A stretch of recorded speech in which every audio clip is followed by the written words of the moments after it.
भला हुआ मेरी माला टूट गई, मैं राम भजन से छूटी। भला हुआ मेरी माला टूट गई, मैं राम भजन से छूटी। मेरे सिर से टली बला, भला हुआ मेरी माला टूट गई, मैं राम भजन से छूटी। मैं राम भजन से छूटी। मेरे प्यारे दोस्तों, मैं परमात्मा से यही दुआ करूंगा हमेशा कि आप सब हमेशा हमेशा खुश रहें, आबाद रहें और आनंद में रहें। तो आज कुछ भाई लोग जो हैं मेल करते हैं कि हमें ज्ञान बोध के ऊपर कोई सत्संग करो, जो कबीर सागर का ही एक अंश है ज्ञान बोध। तो आज मैं आपको ज्ञान बोध की कुछ गुप्त रहस्य की बातें बताऊंगा और पूरी उम्मीद करूंगा कि जो विवेकी हंस है वो एक पल में समझ जाएंगे कि कबीर साहब क्या कहना चाह रहे थे धर्मदास जी से। जैसे मैंने आपको पहले बता रखा है कि जो कबीर साहब ने धर्मदास जी को ज्ञान दिया वो एक कहानी ज्ञान था। स्वर्ग, नरक, ब्रह्मलोक, महाब्रह्मलोक, इन सब को अपनी जिंदगी से दूर करने के लिए उन्होंने एक सतलोक, अलखलोक, अगमलोक, अनामी लोक की एक कहानी तैयार की, ताकि हम लोगों का मन स्वर्ग नरक से हटकर सतलोक की तरफ जुड़ जाए। लेकिन सतलोक भी बंधन है। इसीलिए कबीर साहब ने उसी वाणी में बीच बीच में ऐसी गुप्त बातें बताई, गुप्त भेद बताए, रहस्य बताए, जिनको एक अधूरा गुरु कभी नहीं खोल सकता। क्योंकि अधूरा गुरु जो भी होगा वो अनुराग सागर की वाणी को सत्य मानकर ही सत्संग करेगा और लोगों को सतलोक ले जाने के लिए, अलख, आगामी लोक, अनामी लोक ले जाने के लिए प्रेरित करता रहेगा। जैसे आपने पढ़ा कि सतलोक में 70 युग तप किया काल ने, तो भाई अगर 70 युग समय, सतलोक में भी अगर समय है तो वो भी समय से परे नहीं हो पाया, यानी काल से परे नहीं हुआ सतलोक। अगर उसमें भी 70 युग, 80 युग, 90 युग काम चलता है तो भाई वो भी समय के अंडर है, वो भी काल के अंडर है। लेकिन हम लोग के दिलों से केवल स्वर्ग, नरक, ब्रह्मलोक को खत्म करने के लिए एक सतलोक, अलखलोक, अगमलोक, अनामी लोक की रचना करी गई ग्रंथ में। लेकिन जब धर्मदास ने कहा कि महाराज कहीं जीव इन लोगों के चक्कर में ना फंस जाए, नकली गुरु आके कहीं इन लोगों की लालच देकर कहीं जीव को भ्रमित ना कर दे, वो सत्य स्वरूप को ना प्राप्त कर पाए और किसी लोक में रहने की बात करे, तो तब कबीर साहब ने कहा था कि मेरा जो 13वां पंथ होगा उसमें मैं स्वयं आऊंगा और इन सब लोगों को नष्ट करूंगा वाणी के द्वारा। और वही ज्ञान अब आगे चलता चलता मैं आपको समझा रहा हूं और कबीर साहब के वो गुप्त भेद, गुप्त रहस्य जो वाणी में छुपे हुए हैं उनको मैं उजागर कर रहा हूं। तो आपने पूरा विवेक लगा देना है कि आखिर कबीर साहब का सतलोक क्या था, कहां से सतगुरु कबीर साहब आए थे। पूरा विवेक लगाना है दोस्तों, पूरा विवेक लगाना है, तब आपको एकदम क्लियर समझ में आएगा कि वाणियों में गुप्त रहस्य क्या क्या छुपे हुए हैं। एक मेरे भाई का मैसेज आया, मुझे मेल आई, कहता है साहिब जी मुझ पे दया हो गई कबीर साहब की, आपके सत्संग सुनने के बाद अब मैं वाणियों में छुपा हुआ सार शब्द देख सकता हूं। कितनी खुशी की बात है कि अब वो आदमी, वो लड़का, वो भाई मेरा स्वयं इतना चेतन हो गया है, जागरूक हो गया है कि वाणियों में छुपे रहस्य को वो ढूंढ सकता है।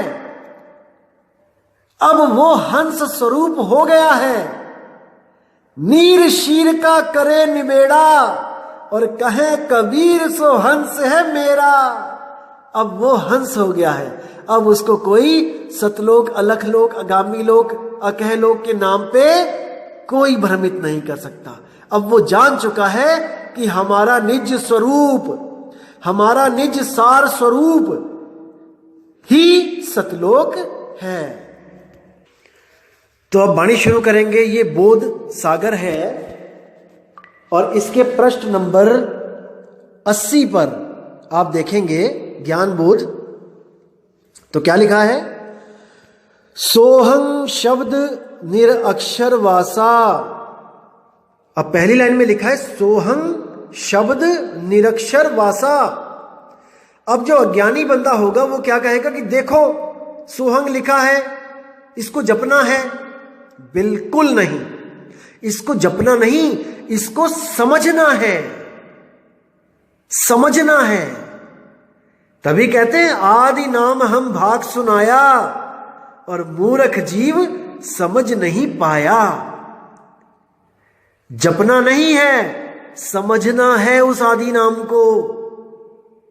क्या कहते हैं? सोहं शब्द निरक्षर वासा, ताही शब्द जप है निज दासा। कहने का मतलब कि जो सोहं शब्द है वो अक्षरों में नहीं है, वो निरक्षर है। सोहम आत्मदेव सारे अक्षरों को पैदा करता है मन और तन के द्वारा, लेकिन वो हमेशा इन अक्षर से न्यारा है। वो सोहम है, सोहम तत्व है, ना कि सोहम मंत्र है जो स्वयं आत्मदेव ने बनाया है। ये सोहम मंत्र भी तब बना है जब 52 अक्षर पूरे हुए और सा और हा की उत्पत्ति हुई, तब उसमें ओ की मात्रा लगा के सोहंग बनाया गया। तो इसको समझो भाई। आगे क्या कहते हैं? ताही शब्द जप है निज दासा। अब देखो जहां पे जप है लिखा है उसका मतलब है सिमरन, क्योंकि वो सीधे कहते हैं वाणियों में नाम है जप में, नाम है तप में। अगर जप में और तप में नहीं है तो यहां पर जो जप लिखा है तो इसका मतलब ये क्रॉस क्वेश्चनिंग हो जाएगी यहां पे, कि वहां पे कह रहे हैं जप में नहीं है और यहां पे कह रहे हैं कि जपना पड़ेगा। तो जहां पे जप लिखा है वहां का मतलब है सिमरण। ये गुप्त इसलिए रखा गया है ताकि नकली गुरु आपको जाप में फंसाए और असली गुरु आपको विवेक देके उस जापों से अलग कर दे। क्योंकि अगर दोनों का ज्ञान सेम चलेगा तो आप समझ नहीं पाओगे। जैसे कई पंथ ऐसे भी चल रहे हैं आज के टाइम में जो आपको कहेंगे कि 52 अक्षर से परे है, सार नाम 52 अक्षर से परे है, और आपके कान में फूंक मार के उसको सार शब्द घोषित कर देंगे और आप विवेक नहीं कर पाओगे कि वो जाप है, अजपा है कि अनहद है। इसलिए साहिब ने कहा है कन फुक्का गुरु हद का, बेहद का गुरु और जब बेहद का गुरु मिले तब मिले ठिकाना ठौर। जब कनफुक्का गुरु आपकी जिंदगी में आ गया तो आपकी जिंदगी का सत्यानाश कर दिया। उस कान में फूंक मारने वाले गुरु से पूछो कि जो वस्तु आप हमें दे रहे हो वो तो कबीर साहब कह रहे हैं कि हमारे पास पहले से ही है। कस्तूरी कुंडल बसे मृग ढूंढे वन माही, और ऐसे रमता राम है दुनिया जाने नहीं। वो रमता राम तो हमारे पास पहले से ही है। आप हमारे कान में क्या डाल के कह रहे हो कि आपने हमें सार शब्द दे दिया है? क्यों भ्रमित कर रहे हो लोगों को? दोस्तों, ये कान में फूंक मारने वाला काम नाथ पंथ में होता आया है और आज भी होता है। आप किसी भी नाथ पंथी के पास जाके पूछिए कि नामदान कैसे मिलता है, वो आपको बताएगा कि कान में फूंक मार के मिलता है। बस इन गुरुओं ने, ये नाथ पंथियों ने अब भगवा चोला छोड़ के सफेद कुर्ता पजामा पहन लिया है। पूरी गतिविधि वही चल रही है नाथ पंथ वाली, लेकिन अब संत कहला रहे हैं, सदगुरु कहला रहे हैं और लोगों को भ्रमित कर रहे हैं। घर में पड़ी वस्तु नहीं सूझे और बाहर से लेवन जासी, बाहर लेने जा रहा है गुरु से कान में। अरे भोली आत्मा, समझ जा वो वस्तु तेरे पास है, पर तुझे उस वस्तु को लखाने वाला गुरु नहीं मिल रहा है। दिक्कत बस यहां पे है। तो साहिब कहते हैं, सोई गुरु पूरा कहावे, दो अक्षर का भेद बतावे, एक छुड़ावे और एक लखावे। क्या लखावे? जो स्वयं तुम्हारे पास है। निज नाम लखावे, निज सार लखावे। तुम्हारा सार क्या है? शरीर असार है और आत्मा ही सार है। आत्मा का लखाव करा दे, वही निज सार है। तो आगे क्या बोलते हैं वाणी में? आदि नाम निज सार है भाई। देखो आगे ना, साहिब कहते हैं आदि नाम, जो आद जुगाद में भी जो नाम था, जब ये 52 अक्षर भी पैदा नहीं हुए थे, निज सार है भाई। वो तेरा निज सार है, वो तेरा निज रूप है, वो तेरा ही निज नाम है। इसको समझो। आदि नाम निज सार है भाई, वो तुम्हारा आत्म स्वरूप है। जब तुम उस निज सार को प्राप्त कर लोगे, जो स्वयं तुम्हारा रूप है, जमरा जाते ही निकट न आई, उसके बाद जम राजा तुम्हारे पास भी नहीं फटक सकता। जैसे आपको पीछे एक कहानी बताई थी मैंने कि शेर का बच्चा तब तक डंडे खाएगा गडरिये से जब तक वो निज सार नहीं जान जाता, निज रूप नहीं जान जाता। जब वो निज रूप जान जाता है तो उसे किसी और शेर की जरूरत नहीं पड़ती गडरियों को भगाने के लिए। वो स्वयं ही पूरा है, वही अकेला काफी है। लेकिन तब जब निज सार मिल जाए, निज नाम मिल जाए, जिसको बाबा नानक कहते हैं कोई ऐसा गुरु नहीं मिल रहा जो मुझे मेरा ही नाम दे दे। सबके नाम जपा रहे हैं गुरु, एक से लेके जेड तक, लेकिन कोई ऐसा भेदी गुरु नहीं मिल रहा है जो मुझे मेरा नाम दे दे। इसलिए वाणी में कहते हैं कोई नाम ना जाने मेरा। तो ऐसा गुरु चाहिए जो हमें हमारा ही निज सार, निज नाम दे दे। 3 गुणों की भक्ति में भूल पड़ा संसार, और कहे कबीर निज नाम बिन कैसे उतरे पार। निज नाम बिन यानी तुम्हारा निजी नाम, तुम्हारा निजी स्वरूप, वो कोई भेदी गुरु दे सकता है भाई। आगे क्या कहते हैं वाणी में? तुम कहे शब्द दीन टकसारा, सो हंसन सो कहो पुकारा।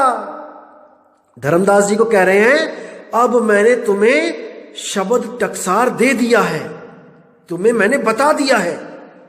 सो हंसन सो कहो पुकारा, अब तुम हंसों को पुकार पुकार के वो सार नाम दो, निज रूप दो, लेकिन केवल उसको देना जो उस लायक हो, जो ज्ञान को समझ रहा हो।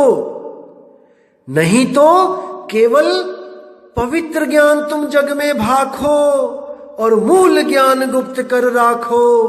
इसको गुप्त रखना। आगे कहते हैं सार शब्द का सुमिरण कर ही, सहज अमर लोक निस्तर ही। अब देखो कितनी प्यारी वाणी है। अब आप जो कई लोग स्वयंभू आत्मज्ञानियों के चक्कर में जो फंसे हैं, वो यहां पर इस वाणी पे विचार करें, केवल वो निकल आएंगे वहां से। क्या कहती है वाणी? सार शब्द का सुमिरण कर ही, जो उस निज नाम का सिमरण करेगा, जो निज रूप का ध्यान करेगा, सहज अमर लोक निस्तर ही, वो सहज ही अमर लोक को पहुंच जाएगा। यानी कि अपने निज रूप को प्राप्त कर लेगा और वो सहज हो जाएगा। अब ये जो सहज का नाम लेके आपको कई लोग भ्रमित करते हैं कि आपने सहज हो जाना है, सहज हो जाना है। यहां पर इस 5 तत्व के 5 जो अवगुण है, काम क्रोध लोभ मोह अहंकार, यही ऊपर के नूरी तत्वों में 16 गुण हो जाते हैं और ऊपर आगे चले जाओगे तो वहां पे 54 हो जाएंगे और आगे चले जाओगे तो 1000 कुछ हो जाएंगे, ऐसे भरमा देते हैं। उन लोगों को मैं बताना चाहूंगा, भाई अनुराग सागर की वाणी आप पढ़ो, जहां पर सृष्टि रचना लिखी है वहां पे उस सतपुरुष के 16 पुत्र जो बताए गए हैं भाई, वो 16 गुण है, गुण।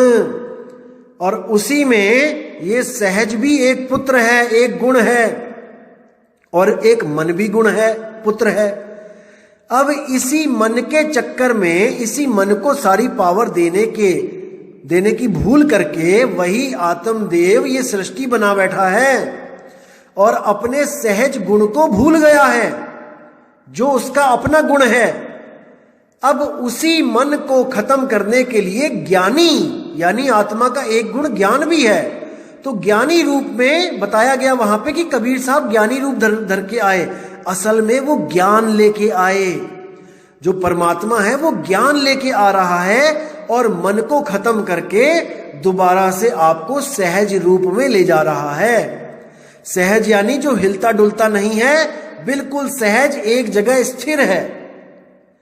सुरती को ऐसी जगह ले जाया जा रहा है जो चीज स्थिर है। जब स्थिर है तो इसका मतलब अब वो आगे नहीं चलेगी, नहीं आएगी, नहीं जाएगी। यानी चलना ही समय का काम है, रुकना ही निज रूप है, निज नाम है।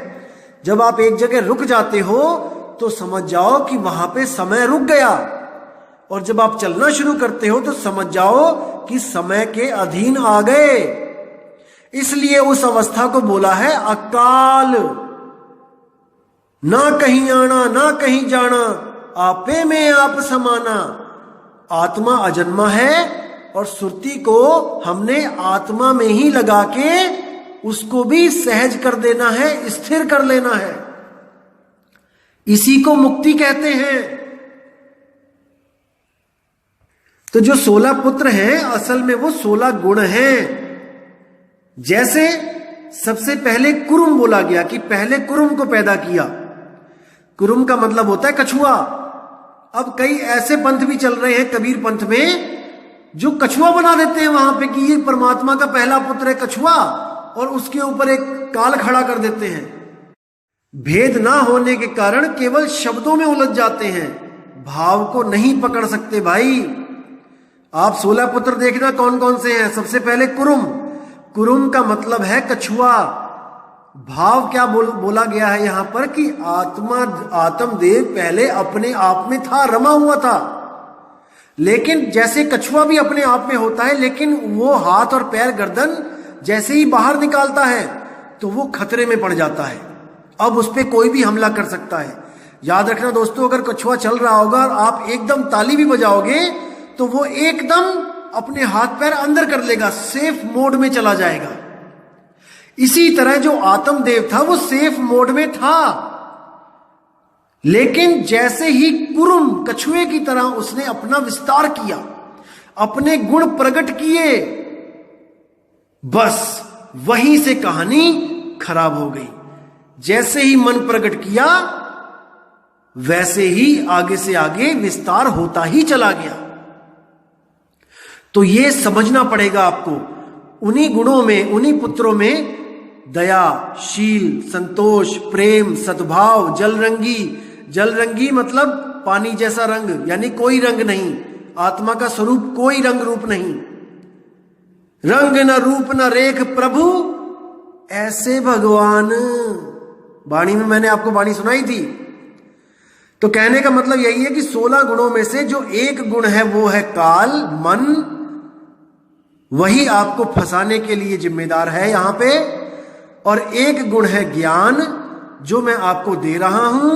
इसी गुण के द्वारा आपने एक गुण और प्राप्त करना है, वो है सहज। सहजता प्राप्त करते ही आपके अंदर शील, संतोष, दया, प्रेम, सद्भाव सब कुछ ऑटोमेटिकली आ जाएगा। समझिए इसको, वो कहानी में मत उलझिए। कई लोग कहते हैं कि पहली आत्मा जिसने हाथ उठाया उसको नारी बना दिया गया और उसमें सारे जीवों को डाल के काल के साथ भेज दिया गया। अब विचार करना मेरे भाई कि हाथ उठाने के बाद उसको नारी बनाया गया, औरत बनाया गया, अष्टांगी बनाया गया। हाथ उठाने से पहले वो क्या था? वो आदमी ही था ना, तभी तो उसको औरत बनाया गया। यानी कि केवल एक औरत बनी उस वक्त जिसने सबसे पहले हाथ उठाया और बाकी सब आदमी ही थे, तो इस सृष्टि में आ गए। चलो मान लिया। अब मुझे एक बात बताओ, जब कबीर साहब पहली बार यहां से गए जीव को लेके कहानी के अनुसार, तब वहां पे क्या बताया गया कि हंस हंसनी उसका स्वागत करते हैं मंगल गीत गा के। अरे भाई, अब हंसनी कहां से आ गई? वो तो एक हंसनी बनाई थी जिसने पहला हाथ उठा दिया। क्या उसके बाद भी कोई औरत बनाने की जरूरत पड़ी थी वहां पे? वो एक औरत बना के तो भेज दिया उसको 3 लोक में। फिर वहां दूसरी औरतें कहां से आ गईं? कोई नहीं बुद्धि लगा रहा, सब लकीर के फकीर हुए पड़े हैं कि देखो ये लिखा है, ये लिखा है, ये। अरे बुद्धि भी तो कोई चीज है। एक छोटी सी कहानी सुनाता हूं आपको। एक बार एक आदमी था, वो अपने माता पिता को छोड़ के अमेरिका चला गया पैसे कमाने, और बोल के गया कि मैं 3 साल के अंदर वापस आ जाऊंगा। तो 1 साल बीत गया, 2 साल बीत गया, 3 साल बीत गए, नहीं आया वापस। 4 बीत गया, 5 बीत गया, 10 बीत गए, नहीं आया वापस। जब 15 साल बीत गए और माँ बाप की हालत खराब हो गई, तो क्या हुआ? पिता ने एक पत्र लिखा कि प्रिय बेटे, बहुत तुमसे उम्मीदें थीं कि तुम वापस आओगे, लेकिन तुम अपने माँ बाप को भूल गए। तो हम अब से तुम्हारे लिए, तुम्हारे माँ और बाप दोनों तुम्हारे लिए मर गए। तुम्हारा पिता डैश डैश डैश। अब ये चिट्ठी जब उस बंदे को वहां पे मिली अमेरिका में, तो उसने जब उसको खोल के पढ़ा, बहुत रोया, बहुत रोया। मैं अनाथ हो गया, मैं अनाथ हो गया, मैं क्या करूं? तो पड़ोसी आए, बोले क्या हो गया भाई? कहते अरे मेरे माँ और बाप दोनों मर गए, मैं अनाथ हो गया। वो कहते दिखाओ जरा। तो वो चिट्ठी देखते हैं, चिट्ठी पढ़ते हैं, तो सारा लिखा होता है उसमें कि तुम्हारे लिए तुम्हारे माँ बाप मर गए। लास्ट में लिखा होता है तुम्हारा पिता डैश डैश डैश। तो वो कहता है कि भाई तुम्हारे माँ बाप मरे थोड़ी नहीं, देखो चिट्ठी तो उन्होंने ही लिखी है। कहता नहीं नहीं नहीं, ये देखो लिखा उसमें कि वो दोनों मर गए तुम्हारे लिए, माँ बाप तेरे लिए मर गए। अरे वो मर गए, सच में मर गए हैं, वो लिखा हुआ है। तो वो कहता है कितना बड़ा मूर्ख है ये कि लिखी को मान रहा है और विवेक नहीं लगा रहा है कि जब वही लिख रहे हैं माता पिता, अपना नाम साइन कर रहे हैं, तो वो मर कैसे सकते हैं? तो ये हाल हम सबका हुआ पड़ा है। हम लोग लिखी बातों को ही सत्य मानते हैं, चाहे वो गलत ही क्यों ना लिखा हो, चाहे उस लिखी बात के पीछे कितना बड़ा भेद क्या ना हो। हम भेद को नहीं जानेंगे, हम लिखे के पीछे लग जाएंगे। तो साहिब कहते हैं मैं तो कहूं आंखों की देखी और तू कहता कागज की लेखी, तेरा मेरा मनवा कैसे एक होई रे। नहीं हो सकता।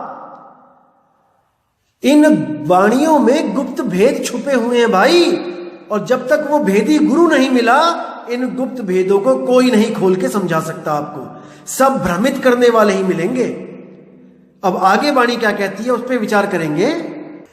सिमरण का बल ऐसा होई, कर्म काट सब पल में खोई। यानी कि उस सिमरण का, उस निज सार नाम का, निज नाम का सुमिरन इतना प्रबल होता है कि कर्म भरम सब पल में खत्म हो जाते हैं।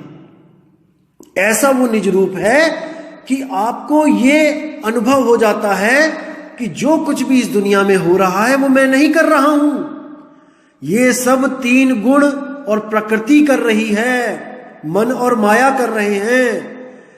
तो जब ये बोध हो जाता है कि मैं तो अकर्ता हूं, तो उस कैदी की तरह रिहाई मिल जाती है जो ये साबित करने में सफल हो जाता है कि वो निर्दोष है। तो इसका इतना बड़ा प्रताप है। तो कहते हैं, जाके कर्म काट सब डारा, दिव्य ज्ञान सहजे उजियारा। कि जब सब कर्म भरम सब कट जाते हैं तो दिव्य ज्ञान जो सहज है उसका उजियारा, उसका उजागर होता है, और वो सूरत हमेशा के लिए सहज अवस्था को प्राप्त कर लेती है। उसके लिए आपको अलग से कुछ करने की जरूरत नहीं होती। कई लोग आपको भ्रमित करते हुए कहेंगे कि इस दुनिया को तत्वों के रूप में देखना शुरू कर दो, सहज होना शुरू कर दो, सहज बनना शुरू कर दो। दोस्तों, सहज कोई बन नहीं सकता। बनना बनाना डुप्लीकेसी होती है। सहज हुआ जाता है जब शब्द मिल जाता है। वो शब्द में ये गुण है कि वो सुरती को सहज कर देता है ऑटोमेटिकली। आपको ज्ञान देने की जरूरत नहीं पड़ती कि तुम सहज होना, सहज होना। बर्फ को छुओगे तो आपको बताना नहीं पड़ेगा कि ठंड महसूस करना, ठंड महसूस करना। बर्फ छुओगे अपने आप ही ठंडे हो जाओगे। और बर्फ तो हाथ में पकड़ा ही नहीं और आपको कहना शुरू कर दे कि ठंड महसूस करो, ठंड महसूस करो, यानी सहज होना शुरू कर दो, सहज होना शुरू कर दो। अरे नहीं हो सकते भाई। जब तक वो सहज नाम नहीं मिलेगा, जब तक सहज हो ही नहीं सकते। तो आगे क्या कहते हैं, जा कहे दिव्य ज्ञान प्रकाशा, आप ही में सब लोग निवासा। कितना इंपॉर्टेंट, कितनी बढ़िया चीज लिखी है। अगर इस लाइन को समझ लोगे तो सब भ्रम खत्म हो जाएंगे दोस्तों। जा कहे दिव्य ज्ञान प्रकाशा, यानी जिसको ये दिव्य ज्ञान हो जाएगा, आप ही में सब लोग निवासा, अपने आप में ही सब लोग निवास करेंगे। कितना स्पष्ट है। अब इससे ज्यादा स्पष्ट वो क्या लिख सकते हैं मेरे भाई, क्या लिखेंगे वो। आप ही में सब लोग निवासा, कि अब सब लोग अपने आप में रहेंगे, ना कि किसी अलख लोक, आगामी लोक, सतलोक में, ना कि किसी स्वर्ग नरक भूलोक पाताल लोक में, कहीं नहीं। आपे आप रहेला और नहीं गुरु नहीं चेला। खुद में रमण करोगे, अपने आप में।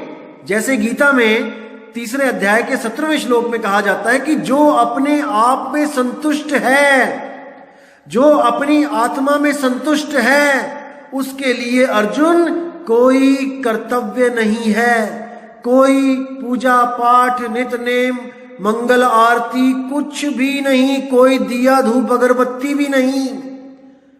क्योंकि इन सब कर्म कांडों को करने के बाद जो प्राप्त करने की लालसा थी वो गुरु ने पहले ही दे दिया। इसको समझो। अब क्या कहते हैं, लोक अलोक शब्द है भाई, जिन जाना तिन संशय जाई। कितना प्यारा वचन है देखो। अब साफ कर दिया, क्लियर कर दिया यहां पे कि लोक अलोक, वो लोक तो है लेकिन अलोक है। वो ऐसा नहीं कि कोई बस्ती है, कोई गांव है, कोई शहर है, कोई देश है, जैसे आपको भ्रमित किया जाता है वहां सोने की सड़कें हैं, बिल्डिंगें हैं, दूध की नदियां हैं, फल फ्रूट है, काजू बादाम किशमिश है। कुछ नहीं है भाई। लोक अलोक शब्द है भाई। जो लोक और जो अलोक दोनों बता दिया कि लोक जैसा अलोक है वो क्या है, वो शब्द है। वो शब्द में ही सुरती रमेगी, शब्द में ही सुरती ठहरेगी। सुरती के लिए शब्द ही लोक है। जैसे मैंने बताया था आपको कि मां एक इंसान भी है और अपने बच्चे के लिए एक स्थान भी है। अपने बच्चे को वो अपने गोद में रखती है, तो वो एक स्थान कहलाती है, और जब वो अपने बच्चे का पालन पोषण करती है और उसकी रक्षा करती है तो वो एक इंसान कहलाती है। इसी तरह शब्द लोक है, लोक होता हुआ भी अलोक है। इसको समझो। जो भी संत आपको कहता है कि मैं आपको सतलोक ले जाऊंगा, आपको अलख लोक ले जाऊंगा, अगम लोक ले जाऊंगा, ब्रह्म लोक ले जाऊंगा, स्वर्ग में ले जाऊंगा, कैवल्य लोक ले जाऊंगा, वो सब आपको भ्रमित कर रहे हैं भाई। उनको निज स्वरूप निज नाम नहीं पता है। वो आपको कोई ना कोई नाम देके इतनी तपस्या करवा देंगे कि आप उस तप के बल पे किसी लोक को प्राप्त हो जाओगे, लेकिन जैसे ही वो तप क्षीण होगा आपको वापस यहां आना पड़ेगा। इसीलिए साहिब ने बोला नाम है जप में, नाम है तप में। ऐसा गुरु ढूंढो ना तो कोई जाप करवाए और ना ही कोई ताप करवाए। नहीं श्वासों की श्वास में, कि मैं श्वासों की श्वास में भी नहीं हूं, श्वासा भी खत्म हो जाते हैं लेकिन मैं कभी खत्म नहीं होता। और कहें कबीर सुनो भाई साधो, मैं तो हूं विश्वास में, मोको कहां ढूंढे रे बंदे, मैं हूं तेरे पास में। बिल्कुल पास में है मालिक, लेकिन भेदी गुरु नहीं मिल पा रहा है। तो क्या कहते हैं आगे, लोक अलोक शब्द है भाई, जिन जाना तिन संशय जाई। जिसने इस मूल ज्ञान को समझ लिया उसकी सब संशय खत्म हो जाएगी, उसको कोई भ्रमित नहीं कर पाएगा। लिख के ले लो। अगर फिर भी उसको कोई भ्रमित कर गया तो यानी कि वो विवेकी था ही नहीं। वो बगुला था लेकिन हंस बनने की कोशिश कर रहा था, लेकिन बन नहीं पाया। अगर इस मूल ज्ञान को समझने के बाद भी कोई दोबारा भ्रमित हो जाए, किसी लोक के चक्कर में पड़ जाए, तो भाई अभी उसकी बुद्धि विकसित नहीं हो पाई है जितनी इस ज्ञान को समझने वाले हंस की होती है। तो इसको दोस्तों बहुत अच्छी तरह समझना है। मालिक पूरी दया कर रहा है आप पे, आपको समझाने में कोई कसर नहीं छोड़ी जाएगी, लेकिन समझना दोस्तों आपने ही है। मैं तो केवल आपकी मदद कर सकता हूं, वाणियां खोल खोल के आपको बता सकता हूं कि कौन सी वाणी में क्या भेद छुपा हुआ है, लेकिन परख आपने ही करनी है।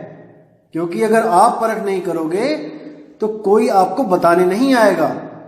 आपने ही अपना दिमाग लगाना है, आपने ही विवेक पैदा करना है, और नीर और शीर का निबेड़ा आपने ही करना है। तो दोस्तों उम्मीद करता हूं कि आज के ज्ञान से आपको बिल्कुल क्लियर हो गया है कि सार शब्द क्या है, आदि शब्द क्या है, सतलोक क्या है, निज रूप क्या है। तो उम्मीद करता हूं मालिक आप पे रहम करे, आप पे इतनी आपको सोझी दे, विवेक की शक्ति दे कि आप नीर शीर का निबेड़ा कर सको और जल्दी से जल्दी उस अवस्था को प्राप्त करो जहां पर जाके जीवित मृत्यु होती है, जीवित ही मुक्ति मिलती है। मरने की आस नहीं लगानी पड़ती कि मरने के बाद मुक्ति मिलेगी, जीते जी मुक्त हुआ जाता है। तो दोस्तों एक प्रश्न और था किसी भाई का कि मुझे ये वाला शब्द खोल के बताओ कि सोहंग ऊपर और है सतसुकृत नाम,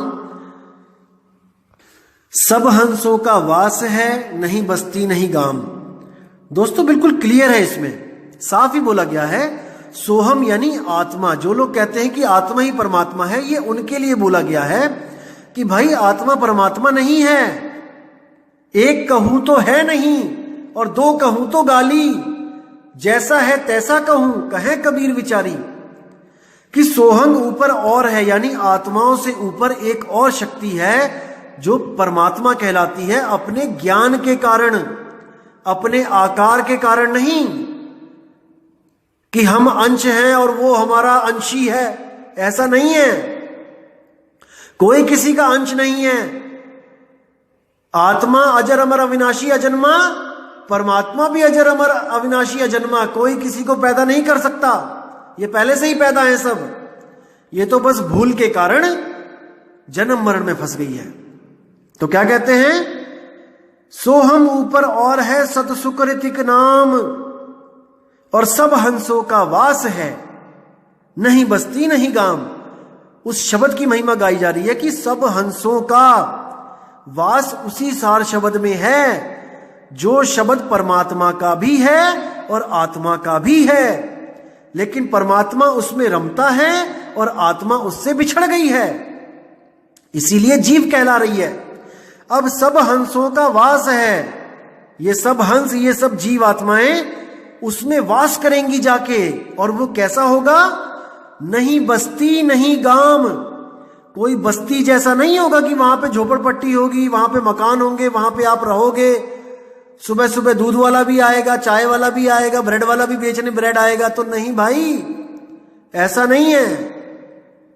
ये निज अवस्था की बात कही है कि नहीं बस्ती नहीं गांव। सूरत उस शब्द में ऐसे रहेगी जैसे किसी स्थान पे रहा जाता है, लेकिन स्थान होता हुआ भी वो स्थान नहीं है। लोक अलोक शब्द है भाई, और जिन जाना तिन संशय जाई। ये भेद की बातें हैं। जब आप ज्ञान में आओगे, उसको महसूस करोगे, उसको परखोगे, उसकी प्राप्ति करोगे, तो सब क्लियर हो जाएगा, एक भी संशय नहीं बचेगी। तो दोस्तों, उम्मीद करता हूं आज का सत्संग आपको बहुत ही अच्छा समझ में आया होगा। और विवेक की तलवारें दोस्तों तिखी कर लो। अभी ऐसी ऐसी वाणियां आने वाली हैं आगे कि आपके सारे भ्रम खत्म हो जाएंगे, लेकिन आपका काम है विवेक की तलवारें चलाना, अज्ञान को काट देना है हमने।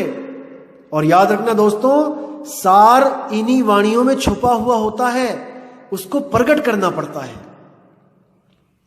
तो दोस्तों, उम्मीद करता हूं कि आप सबकी विवेक शक्ति बढ़ती ही जा रही है, और मालिक से दुआ करूंगा कि वो इतनी बढ़ जाए, इतनी बढ़ जाए कि मुझे भी फेल कर दे। तो साहिब की बंदगी करता हूं मैं और विश्राम देता हूं। जय जय सतगुरु बंदी छोड़ मदन साहिब, जय जय सतगुरु बंदी छोड़ वैराग साहिब, जय जय सतगुरु बंदी छोड़ सतगुरु सत्य कबीर साहिब की सदा ही जय हो। साहिब बंदगी सतनाम। भला हुआ मेरी माला टूट गई, मैं राम भजन से छूटी।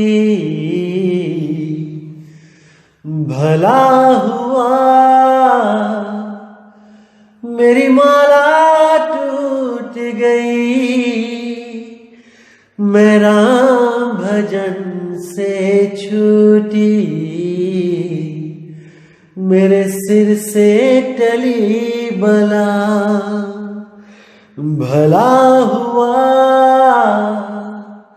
मेरी माला टूट गई, मैं राम भजन से छूटी। मैं राम भजन से छूटी।